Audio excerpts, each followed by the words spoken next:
Dobrý deň, priatelia, ja som veľmi rád, že vám môžem predstaviť batoh Bugmaster Bug 6. Je z novej kolekcie z roku 2016 a je to krásny kúsok najmä pre žiakov vyššieho stupňa základnej školy, prípadne študentov na strednej či vysokej škole. Batoh je naozaj veľmi ľahučký, jeho hlavnou výhodou sú veľmi dobre vypolstrované popruhy. Naozaj na trhu nenájdete batoh, ktorý by mi mal snáď lepšie vypolstrovaný chrbát ako práve Bugmaster Bug 6.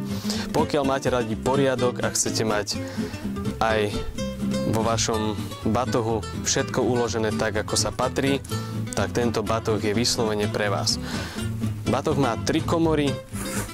V zadnej časti sa nachádza komora, ktorá je gumičkou oddelená od ostatného priestoru. Zároveň je tu priestor na MP3 alebo mobil, samozrejme s vyústením na sluchátka. V strednej časti je priestor na laptop alebo tablet. Len na ukážku, môj 15-kový laptop bez problémov vsuniem do tejto časti batohu. A v prednej časti je karabínka a zároveň ďalšie odkladacie priestory na rôzne doplnky a drobnosti.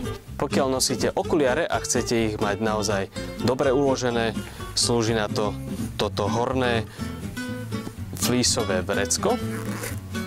Mnoho zákazníkov sa nás pýta, či do tohto batohu je možné uložiť do postranných vreciek aj fľašu.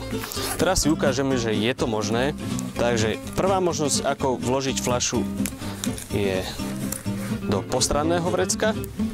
Pokiaľ nechcete, aby vášmu dieťaťu fľaša z batohu trčala, je možné ju vložiť do týchto predných vreciek, kam sa aj 7-decová fľaša bez problémov zmestí a pohodlne ju zatvorí. Je to také netradičné riešenie, ale myslím si, že splní to účel. Pokiaľ chcete naozaj kvalitný batoh, ktorý vydrží viacej než 1 alebo 2 školské roky, určite odporúčam batoh Bugmaster Bug 6. Atraktívny dizajn, výborné polstrovanie, prehľadné komory, mnoho odkladacieho priestoru a reflexný prvok. Moja voľba pre študentov.